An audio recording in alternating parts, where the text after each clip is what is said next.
आजकाल असं होतं की बऱ्याच वेळेला महिलांना करिअरवर आधी फोकस करायचं असतं, आधी स्वतःच्या पायावर उभं राहायचं असतं आणि मग बेबी प्लॅन करायचं असतं. सो ह्या पिरियडमध्ये त्यांचं 30 क्रॉस होतं. पण या गोष्टीसाठी 30 ते 35 म्हणजे खूप लेट झाला का? किंवा मग याला आपण नेमकं काय करू शकतो? किंवा कुठेतरी लेट लग्न करणं आणि करिअरला प्रेफरन्स देणं हे पण बाळासाठी हे झगडण्याचा कुठेतरी रिझन आहे का? सो फर्टिलिटी ट्रीटमेंटचे जे प्रॉब्लेम्स आहेत त्याची जर आपण बास्केट पाहिली ना, त्यातलं age is one of the factor. हं.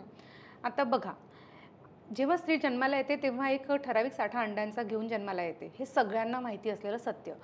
आता जर एखादी स्त्रीचं वय 35 असेल तर तिच्या अंड्याची लाईफ किती होईल? तुम्ही सांगा. इट्स 35. ठीक आहे. अगदी तर हां. हां, तेवढीच जितकी मुलीची वय तितकंच तिचं अंड्याची हं, हं. वय आहे. सो अंड्याचं तिचं जर वय 35 असेल तर अंड्याचं वय 35 असतं.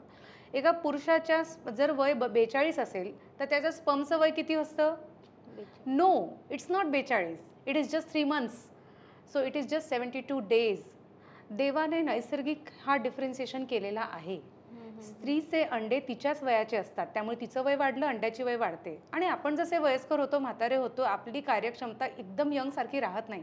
Same happens with the eggs and that's why aged एग्सपासून तयार होणारे बेबीची नॉर्मल होण्याची शक्यता, मिसकॅरेज होण्याची शक्यता ही डेफिनेटली वाढते. किती वाढते? समजा 5 मुली प्रेग्नंट झाल्या 25-30 मध्ये तर एखादीचं अबॉर्शन होतं. हं. हे नैसर्गिक नंबर आहे जगाचा. पण जर बायका 35 नंतर प्रेग्नंट होत असतील तर हा नंबर 5 पैकी 3 असतो अबॉर्शनचा. So there is a huge gap. म्हणूनच हा मिसकॅरेज रेट हा वाढतो फक्त आईच्या वयामुळे. पण पुरुषाचं वय वाढलं त्याच्याने खूप फारसा परिणाम तसा होत नाही, कारण की स्पर्मचं सरासरी एजच 3 महिने असते आणि 3 महिन्यांनी नवीन स्पर्म तयार होतो. पण येस, ऑफकोर्स पुरुषाचं पण वय जेव्हा वाढत असेल तेव्हा लाईफस्टाईल फॅक्टर्स, केमिकल्स, पोल्युशन, बाकीच्या कारणांमुळे देखील स्पर्मची जी कार्यक्षमता आहे ती कमी होते. म्हणून फिटनेस हा अपरिहार्य, फिटनेस हा पाहिजेच आहे मुलीला पण आणि मुलाला पण. प्रेग्नन्सीसाठी खरी lifestyle, right lifestyle is very very important. हं. तुम्हाला क्लीन डाएट, रात्री 11 ते 5 ची झोप, पुरेसं व्यायाम आणि शरीराची हालचाल हे दोघं स्त्री आणि पुरुषांना अतिशय गरजेची आहे. जर फिटनेस मेंटेन केला तर प्रेग्नन्सी नॅचरल कन्सीव्ह होण्यासाठी खूप मोठ्या प्रमाणात मदत होते.